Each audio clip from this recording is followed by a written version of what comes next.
നബി അത് വലിച്ചു പൊട്ടിച്ചു കളഞ്ഞു. എന്നിട്ട് പറയുന്നുണ്ട്, ആര് ഏലസ് കെട്ടിയോ അവൻ ശിർക്ക് ചെയ്ത. നബി സല്ലല്ലാഹു അലൈഹി വസല്ലമയുടെ അരികിലേക്ക് ബൈഅത്ത് ചെയ്യാൻ വേണ്ടിയിട്ട് 10 ആൾക്കാർ വന്നു. 9 ആളുകളുടെ ബൈഅത്ത് അല്ലാഹുവിന്റെ റസൂൽ സല്ലല്ലാഹു അലൈഹി വസല്ലം സ്വീകരിച്ചു. ഒരാളെ മാറ്റി നിർത്തി. അല്ലാഹുവിന്റെ റസൂൽ സല്ലല്ലാഹു അലൈഹി വസല്ലമയുടെ പ്രിയപ്പെട്ട അനുചരന്മാർ ചോദിച്ചു, യാ റസൂലല്ലാഹ് ബൈഅത 9 വതറക്ത ഹാദാ. അല്ലാഹുവിന്റെ റസൂലെ 9 ആളുകൾക്ക് നിങ്ങൾ ബൈഅത്ത് കൊടുത്തല്ലോ, ഈ ഒരാൾ എന്തിനാ മാറ്റി വെച്ചത്? നബി സല്ലല്ലാഹു അലൈഹി വസല്ലമയുടെ മറുപടി എന്തായിരുന്നു അറിയോ? ഇന്ന അലൈഹി തമീമ, അവന്റെ ശരീരത്തിൽ ഏലസുണ്ട്. നബി അത് വലിച്ചു പൊട്ടിച്ചു കളഞ്ഞു. എന്നിട്ട് പറയുന്നുണ്ട്, ആര് ഏലസ് കെട്ടിയോ അവൻ ശിർക്ക് ചെയ്തു. ഏറ്റവും ബേസിക് ആയിട്ടുള്ള പ്രശ്നം എന്താണ്? അടിസ്ഥാനപരമായിട്ടുള്ള വിഷയം എന്താണെന്നറിയോ? നമുക്ക് അള്ളാഹുവിനെ അറിയില്ല എന്നുള്ളതാണ് പ്രശ്നം. അല്ലാഹു ആരാണ് എന്ന് നമുക്ക് ബോധ്യപ്പെട്ടിട്ടില്ല.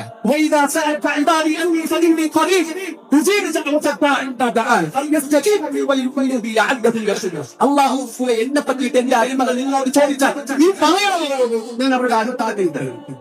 ചാവൽ, ആണ്ടുനേർച്ച, ഉറുക്ക്, ഏലസ്, തകിട്, ചരട്, ഇതൊന്നും നമ്മുടെ സംസ്കാരമല്ല. ഇതൊന്നും അല്ലാഹുവിന്റെ റസൂൽ സല്ലല്ലാഹു അലൈഹി വസല്ലം പഠിപ്പിച്ച ദീനിലുള്ളതല്ല.